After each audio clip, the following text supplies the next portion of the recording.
Olá a todos! Hoje vamos mergulhar na história incrível de uma das nações mais antigas da Europa, Portugal. É uma viagem de séculos para tentar perceber como é que este país se conseguiu formar, expandir e, acima de tudo, sobreviver. Vamos analisar esta jornada impressionante.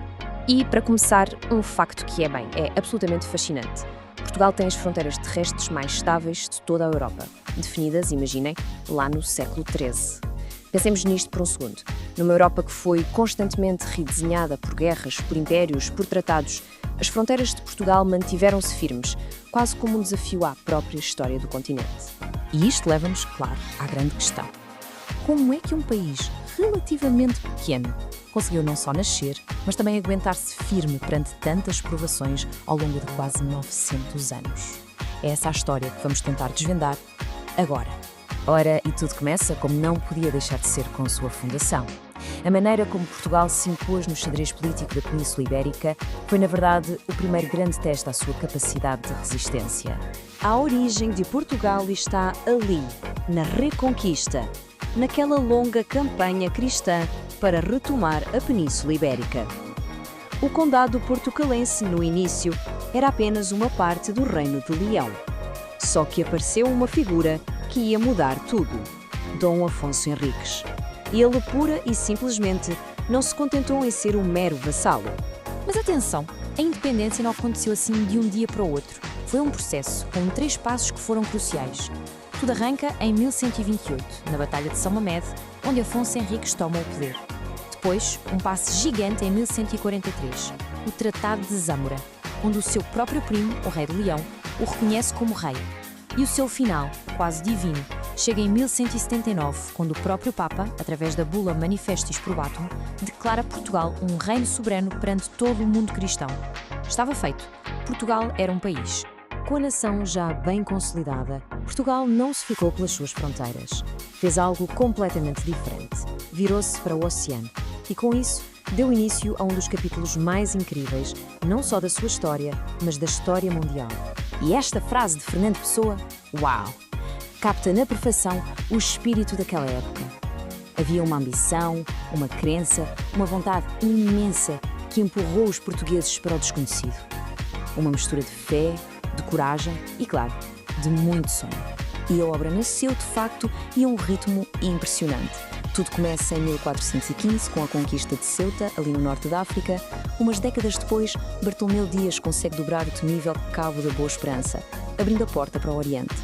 Em 1498, Vasco da Gama completa essa missão e chega à Índia. E passados apenas 2 anos, Pedro Álvares Cabral aporta no Brasil. Em menos de um século, Portugal tinha criado um império à escala global. Mas a história, como sabemos, não é feita só de glórias. O auge do Império foi seguido por períodos de crise profunda. Crises que puseram à prova a própria existência da nação. E é aqui que a resiliência portuguesa foi verdadeiramente testada ao limite. 60 anos. Foi este o tempo que Portugal esteve sob o domínio da coroa espanhola, naquilo a que chamamos a União Ibérica. A origem de tudo isto? O desaparecimento do jovem rei Dom Sebastião, em batalha, em 1578, o que criou uma enorme crise de sucessão. Sem um herdeiro direto, o trono acabou por ir parar às mãos do rei de Espanha. No entanto, aquele sentimento de identidade nacional, de ser português, nunca desapareceu. O descontentamento foi crescendo e no dia 1º de dezembro de 1640, uma revolução restaurou a independência. Foi um verdadeiro momento de renascimento que não só reafirmou a soberania portuguesa, como deu início a uma nova dinastia, a de Bragança. Mas os desafios não pararam por aí. Longe disso. Os séculos seguintes foram uma sucessão de provações, uma atrás da outra. Primeiro, o terremoto devastador de 1755 que arrasou Lisboa. Depois, as invasões de Napoleão, que obrigaram a família real a fugir para o Brasil.